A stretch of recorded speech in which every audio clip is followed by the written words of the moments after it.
गया है। टीडीएस को और तार्किक बनाया जा रहा है ताकि जो मुश्किलें हैं उसको खत्म किया जा सके। हम चाहते हैं कि लोग खुद से अनुपालन करें, खुद से वॉलंटरी कंप्लायंस करें, कारोबार सुगम हो सके यानी ईज ऑफ डूइंग हो, रोजगार बढ़े और निवेश बढ़े। और हम अपने प्रस्ताव पर आते हैं, पर्सनल इनकम टैक्स पर आते हैं, उस पर हम सबसे आखिर में बताएंगे। टीडीएस और टीसीएस की अगर बात की जाए तो हम चाहते हैं कि जो चुनौतियां हैं उसको सरल बनाया जा सके। हम टैक्स डिडक्शन को कम करना चाहते हैं, यानी टैक्स डिडक्शन एट सोर्स होता है। हम इसमें जो सीमा है उसको बढ़ाएंगे।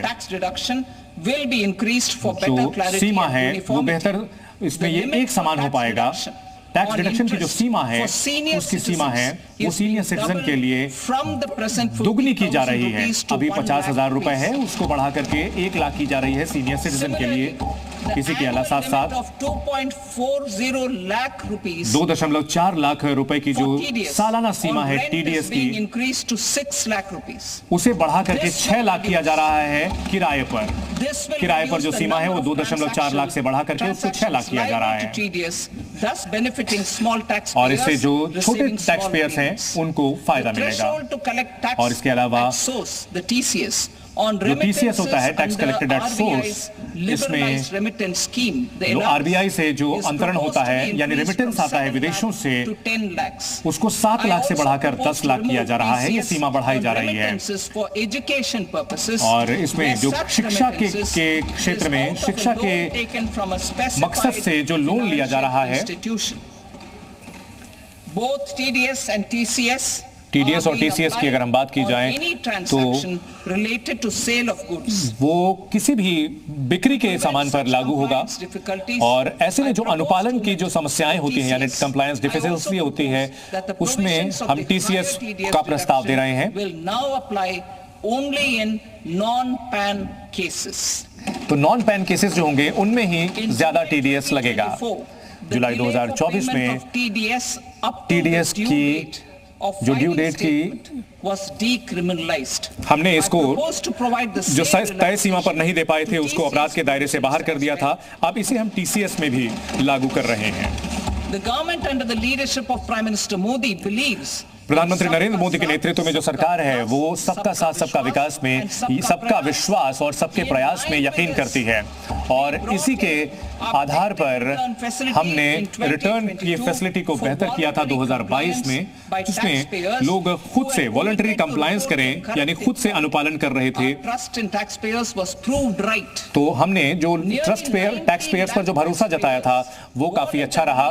और लगभग 19 लाख लोगों ने अतिरिक्त टैक्स देकर के हमारे भरोसे को सही साबित किया। और इस कदम को हम आगे बढ़ाते हुए हम इसमें जो तय समय सीमा है उसको अपडेटेड रिटर्न्स भरने के लिए किसी भी असेसमेंट ईयर की जो सीमा होगी वो बढ़ा रहे हैं। 2 साल से बढ़ाकर अब इसे 4 साल किया जा रहा है। और इसके अलावा जो छोटे चैरिटेबल ट्रस्ट होते हैं उनको भी हम राहत देना चाहते हैं। हम चाहते हैं कि उनके रजिस्ट्रेशन का जो समय होता है उसको 5 साल से बढ़ाकर 10 साल कर रहे हैं। और ऐसे में जो छोटी अगर डिफॉल्ट्स होती हैं, जिसमें जैसे कि जो एप्लीकेशन है वो ठीक से नहीं भरा गया है, तो उसमें अब कड़े कदम नहीं उठाए जाएंगे। और जो करदाता हैं वो only on the fulfillment of certain conditions, और कुछ शर्तों के साथ वो अपनी जो जायदाद है उस पर कमाई को शून्य दिखा सकेंगे। और इसमें हम प्रस्ताव देना चाहते हैं कि जो जिसमें वो जो खुद से ऑक्यूपाई प्रॉपर्टीज हैं उनमें ये सुविधा वो ले सकते हैं, उसके लिए कोई दूसरा इसमें कंडीशन नहीं है। I propose to introduce a scheme for determining arm's length price of international transaction for a block period of 3 years. This will be in line with global best practices. With a view to reduce litigation, हम चाहते हैं कि मुकदमेबाजी कम हो और अंतर्राष्ट्रीय जो taxation की सुविधा है वो बेहतर तरीके हो सके। हम चाहते हैं कि इसमें सुरक्षित जो प्रणाली है उसको लागू किया जा सके।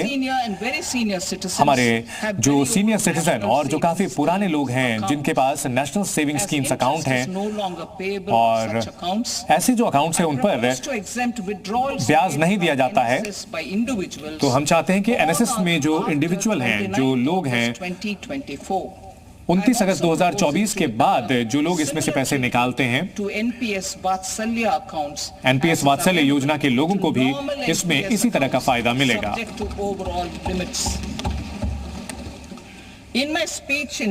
हमने जुलाई 2024 के अपने भाषण में ये वादा किया था कि सभी जो प्रक्रियाएं हैं जिसमें सभी जो व्यवस्थाएं हैं उनको डिजिटलाइज किया जाएगा और पेपरलेस बनाया जाएगा। अगले 2 साल में हम इस लक्ष्य को हासिल करना चाहते हैं और डिजिटलाइजेशन बहुत तेजी से लागू कर दिया गया है। जुलाई 2024 में हमने विवाद से विश्वास स्कीम लाई थी।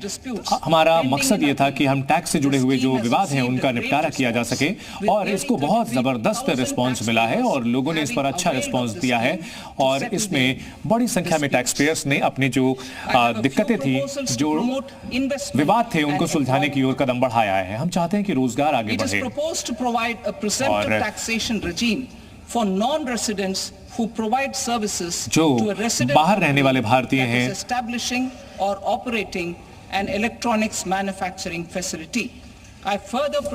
और हम इसको लेकर के और भी टैक्स के लिए for supply to specified electronics manufacturing units. Presently, the tonnage अभी मौजूदा दौर में is available only जो ये स्कीम है वो समंदर के रास्ते जाने वाले जहाजों को ही उपलब्ध मिलती है। टनेज स्कीम जो है, अब इसमें हम प्रस्ताव दे रहे हैं कि जो इनलैंड वेसल्स हैं, यानी कि जो भारत में काम करते हैं, भारत में चलते हैं, उनको भी फायदा दिया जाएगा ताकि भारत के अंदर भी समुद्री यात्रा को बढ़ावा मिल सके। हम स्टार्टअप को बढ़ावा देना चाहते हैं और इसकी स्थापना करने के लिए हम यहाँ जो इकोसिस्टम है, इस स्टार्टअप को बढ़ावा देने के लिए हम माहौल बनाना चाहते हैं। हम चाहते हैं कि जो मौजूदा सुविधाएं हैं वो स्टार्टअप को अगले 5 साल तक मिलती रहें। जो 1 अप्रैल 2030 से पहले तक ये सुविधाएं मिलती रहेंगी। हम इसके साथ साथ आईएफएससी में और भी सुविधाएं ऐलान करना चाहते हैं जिसमें इंश्योरेंस